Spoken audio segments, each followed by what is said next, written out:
Matod pa sa atong tubag sa Salmo, hinumdumi ang mga katingalahan nga gihimo sa Ginoo. Maayo kayo si Mama Mary nga mutuman ani kanabitang iyang Magnificat. Ingon siya, ang akong kalag nalipay og nagdaig diha sa Ginoo tungod sa mga dagkong butang nga gihimo niya kanako nga iyang ubos nga sulugoon. Dingiyay mong tupad ina nahinumdom pakas mga katingalahan nga gihimo sa Ginoo diha nimo. Unsa may katingalahan nga gihimo sa Ginoo diha nimo? Na hinumdumi, ayaw kalimti. Ang mga Israelita, matod pa diri sa atong unang pagbasa, gihinumduman pod nila nga ang dagat nga pula gihimong gibanigan og green nga balili ang tunga niya, ang mga balod diri nila sa kilid. Wa to'y flood control. Pero wa gyud kalusot ang tubig. Kaya nga naman, gikontrol sa katingalahang gahom sa Ginoo. Ang kuyaw, kung kanang imong naong, ikaw na mismo ang naghimog katingalahan, nga ang imong buhok na itom, gihimo nimong blonde, ikaw ay gahimog katingalahan. Katingalahan, ito mo na gahapon, karon blonde naman. Og imo ragani na patay gikadiha. Ang imong kilay nga kaniadto medyo katag-katag og jutay karon ni straight kay imo nang gikis-kis og gibadlisan, katingalahan sad na siya. Pero ikay naghimo. Ang kuyaw kung ikaw kaniadto babae nya karon laki naman katan-awon, katingalahan pud na. Kana sang laki kaayo nya ni kalit lang ka babae pati nang dagkuag dughan, katingalahan pud na. Pero ang Ginoo kung mao'y mohimog katingalahan unsa man permanente. Dili mag-usab-usab ang iyang katingalahan. Nga naman gibase man sa plano sa Dios. Basta plano sa Dios dili mag-usab-usab. Mao na nga niingon gyud siya ampo gyud. Kay kani manggong plano sa Ginoo mga igsoon usahay lisod nato sundon yelingay mong tupad ingna unsay planos Ginoo nimo karong simanaha ingna ko na ba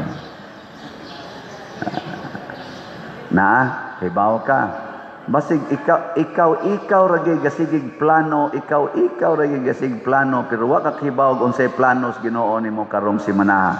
Sige na lang ay lang ron simanaha karong adlaw unsay planos Ginoo nimo. Kibaw ka. O wa ka kahibaw, pasabot, wa ka nag-ampo. Kaya kana manggong pag-ampo, mao mo na ang pag-abli sa atong hunahuna ngadto sa Ginoo. Ug ang pagpaminaw ngadto sa Ginoo kung unsay iyang isulti nato. Mao na'y pag-ampo. It is a communication between man and God. Pero ang nag-communication, ang servant o ang master. Ang Ginoo mao'y master, kita mao'y servant. Mao na diri ang gihimong example ni Hesus, ang pobre nga byuda nangayog tabang sa huwis. So servant ra siya, ordinaryong tao o niya ang huwis mo'y iyang gipangayuan. Pasabot magpaubos gyud. Magsige ra gyud hangyo dili mamugos. Ugma ang dakong rally sugdan sa tibuok Pilipinas. Unsa may gipangayo ani mga tawhana? Unsa may gipangayo? Transparency, hustisya, kaangayan, batok niining dako kaing korupsyon sa atong nasod nga karon pa ni nahitabo nga hastang mga tagalaing nasod mura naggiluod nagtan-aw nato na anay dili na mo pahuam, na anay di na mo tagad ug naa na gani mga pari nga mga foreigners nagwali dito sa ilang nasod na social media naghisgot na sa Pilipinas. nga grabe ang korupsyon. Grabe ang mga leaders sa Pilipinas kuno, ilang gisupsupan ang nagkalisod ng mga kabos. Mura bag Dracula ba? Nga naa pag yung nagkalisod na tao, nga hapit na mamatay, giukuban pag yung maayo. Maunay atong image ngadto sa other countries, ang Pilipinas, mauna roy number 1 sa corruption. Gani, na ako no'y survey nga nigawas, naman na sa social media sa sulti sa ato din is WS baton sa dang survey ha, nga ang pangutana, unsa may imong tan-aw sa Pilipinas sa corruption. Sa to? Small ba to? Marami o napakarami? 84% dito ni pili sa napakarami. Ngayon, kumparar 3 years ago o karon, hay may mas taas og corruption. 77% ni pili nga karong yung present time mas taas gyud kaayo ang corruption compare 3 years ago. So mga igsoon, mismo kita nakakita ni ana. Pero unsaon man pagpangayo og hustisya, transparency, accountability, kamatuoran niining corruption adto tas Ginoo. Himuon natong maampuon, himuon nato nga madasigon. Nga hinumduman nato ang mga katingalahan nga gibuhat sa Ginoo nato dinhi sa Pilipinas. Una, gitagaan tag independence. Ato nang gi-charge sa Ginoo ang atong independence. Nagbuhis og mga kinabuhi ang atong mga katigulangan para naatay independence. Pero na pulihan pud tog martial law. Naghimo na sa tag people power, rosaryuhan, pagampo ang gihimo sa IDSA. Unsa may nitabo, nawagtang ang amahan aning ato karong presidente, kadtong senior, nagmaya ang Pilipinas ato, katingalahan na sa tong nahimo. Apan no nakaikyas batas corruption? Wa ta kaikyas, gikuptan giapuntas corruption. Karon basig mo resulta sa nis people power, mawagtang sa nini arong atong present nga presidente, basig ang mapuli, maora gyapon. Corrupt lang gyapon. Ngano man kay basin og maayo ratang mo patalsik sawa na nato mauyon ni nya moingon ditang this is success, pero sa ato din kasing-kasing wa di ay mosulod ang tinuod nga paghigugma sa pulong sa Ginoo. Wa di ay makasud ang Ginoo. Naa man gyud power ang people as a group, mo nang tawag og people power. Mao man gyud nay pinaka-powerful. Namatod pagani ni isa to nga tulpo nga niingon nga let us bend the law to please the people. Di ba? Wala. Usay, makaingon tang sakto. Pero maingon sa tang sakto na. Ang saan man na, sudlan o Ginoo ang atong kasing-kasing. Ug mamili tag mga tao nga ipuli aning ni aron mga kurakot kaayo. Mga tao nga naay Ginoo. Ayaw ng mga taong way Ginoo. Ilingi ay mong tupad. Nanaa kay Ginoo. Nay Ginoo. Unsa may timaan sa dunay Ginoo or nasudla na Ginoo, ang pinakauna gyud muangkon sa iyang sala. Kinsa ninyo dinhi ang muangkon gyud sa inyong sala, dili mamasangil ta sa kamot. Congratulations. Storyahe. Kinsang asawaha dinhi nga muangkon gyud iyang sala ngadto sa iyang bana ta sa kamot. Ay pamakak. Nawa na ni isa kayo. Kinsa dinhi mga banaha nga moangkon gis inyong sala ngadto sa inyong asawa, way lipod-lipod. Congratulations na ni isa. Kinsa ninyo dinhi ang dunay 300 pesos ta sa kamot. Wagi ni isa hadlok na magpapalitog sa lahat. Wa mo'y 300 pesos sa inyong balay. Nga ano man mo isa, hadlok mo papalitog sa lahat. Awa diha sa inyong pitaka. Kinsa ninyo dinhi ang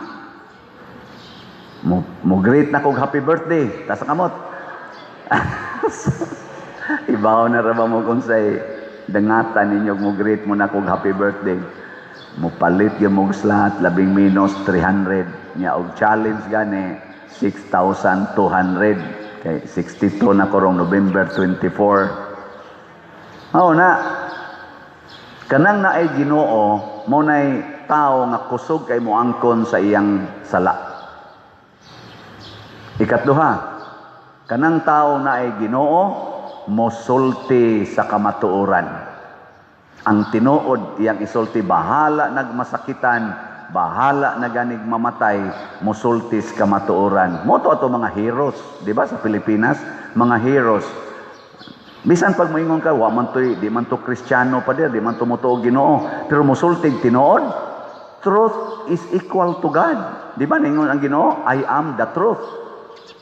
Maubitang niingon sa Mahatma Gandhi is not part of our religion. Pero niingon siya, I love Christ, I hate Christians. I love Christ, I hate Christians. Nga naman, because most of the Christians do not follow Christ.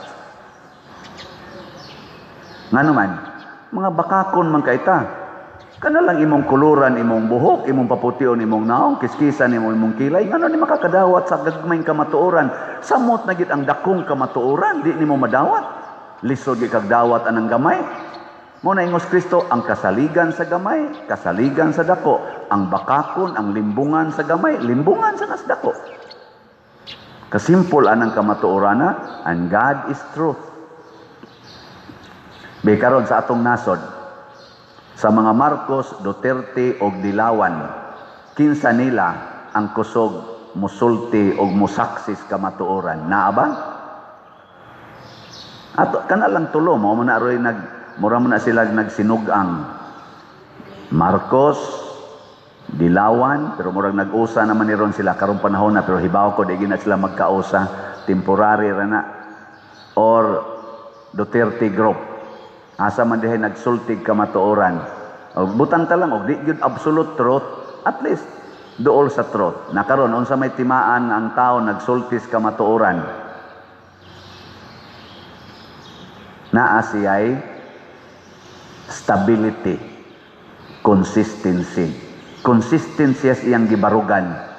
Bisan pag nagkausab-usab ang sitwasyon. Kanang paragod ana nga mga salida, sulti siya tinuod. Nga tamparusog mayo, torturog mayo. Maura gi isulti. Hangtod mamatay, maura gi isulti. Kinsa maron aning tulo ka grupo na consistent sa ilang baruganan. Marcos, yun sa nang usa? Dilawan, Pinklawan, o Duterte's group. Kinsa Manila ang baruganan wa mag-usab-usab. Ay mo tingog, way tingogay. Ang ako, guide lang ning ako. Pamalandongin. Ato sang itest, ang ato sang pagka-observant, ato maning nasod. Ato maning responsibility, ang pagpanindot sa atong nasod. Ato sang responsibility, isip katawhan, ang pagpili og mga tao nga, dunay kamatuoran sa ilang kinabuhi. Kay kanang hustisya, di na mahitabo kung dili ibasis kamatuoran. Dili na hustisya basta way kamatuoran. Ug ang kamatuoran dili na mag-usab-usab, mura na siyang parula. Mao bitaw ang parula gihimo na siyang murag symbol of kani-ganing mga navigation kay di na mausab bisan pagtamo ka nagbagyo unos maura gid na iyang baruganan. Gilingi ay mong tupad. Ing na tinuod ng naong nimo. Ing na. Tinuod ng imong kauban karon nga bana gid na nimo, asawa gid na nimo o kabit ra na nimo o puyo-puyo ra na nimo. Nya holding hands pa kay mo diha, magsige pa mo tawag-tawag og langga, mga bi, unsa pa na inyong tawag. Nya tinuod gyud kana nga imo nang asawa. Imo nang bana o puyo-puyo ra mo. Kay balik-balik ko na ginagsulti, di na tinuod puyo-puyo, uyab-uyab, pari-pari, wali-wali, liktor-liktor, simba-simba. Balik-balik ko na gayna, di na tinuod. Nya, kinsa may mo fact check sa kamatuoran. Kinsa man. The truth itself. Mo declare kag flood control, di ay tubig nga mo fact check. Tanawa ron ang mga nangahugno nga mga flood control, makita nimong wa day kabilya or gagmay kaing kabilya. Nangapalid lang sa baha. Nya pagkapalid sa baha, ni us-us nga res ubos, ni mabaw og samot ang sapa, ni ambak ang tubig padong nangadto sa mga kabalayan. Nang laktod na imbis mo liko, inana mao na tong Kutkut River, purti ka kriminal ana rong Kutkut River na to gikan dito lusaran padong dinhi sa dagat. Kriminal na kay na gikas Mulaw, Kabadyangan, Tamyaw, nganhi sa diha gyud sa Bukana na sa may Kutkut, daghang gipatay, daghang giguba. Ngano man kay nang laktod na, overwhelming man sad padel kay dako jud kayo ang tubig. Yes, ato nang dawaton, pero unsa man say kamatuoran, nganong namuyo man diha duol sa sapa ang mga tao, nganong wa man tumana ang balaod nga baruganan manas balaod nato nga di ginapuy-an ang kilid sa sapa, mga pila na ka meters, 20 or pila ka meters, nganong naamay na nagpuyo dapli sapa. Nganong wa man napapahawaa sa atong mga naas gobyerno, tungod lang anang hadlokon ka, magkita lang tas eleksyon niya kap, magkita lang niya tas eleksyon kong, magkita lang tas eleksyon inyo ming papahawaon. Sama gud ana mga tindahan diha kilid dana, tubangan magyana nato dinhi, naay mga tindahan, naas karsada, naay na nagparking, naas karsada. Nganong di man na mapapahawa, magkita lang niya tas eleksyon, mahadlok lang ka ng eleksyon, papahawaan na. Kayo niya bitag na ay madisgrasya, ikaw raman sa'y basulon, hain mas congressman, hain mas gobernador, hain mas mayor, nganong wa mitabangi. Katuon tatong pagsugod, pag-violate yun unta sa law, di papahawa dayon. Pagtukod yung balay kilid karsada, papahawa o din na, sit back according to the law. Niyag madamaga na anang mga nangahaybol nga mga tin-wheelers, mahaybol, niya masods balay, mamatay pa yun. Ano itabo man ni Lord? Ano po yung sa kadiya? Tumanang balaod. Hay naman ang atong obo, hay naman ang atong mga engineering office na mo check up before mohatag og building permit, before mohatag og occupancy permit. Natuman bang balaod? Gitagaag kwarta. Corruption ang tawag ana. Og kay corrupted man ang project, inig-fact-check sa kamatuoran, sa kakusog sa tubig o kakusog sa linog, makita nato ang kagagmay di es kabilya dito sa ilawom. Mga lusno na ang ato mga infrastructures. Labaw tanan, pinakasakit, ghost project. Trillions ghost project. O karon, nalusno na, din makontrol.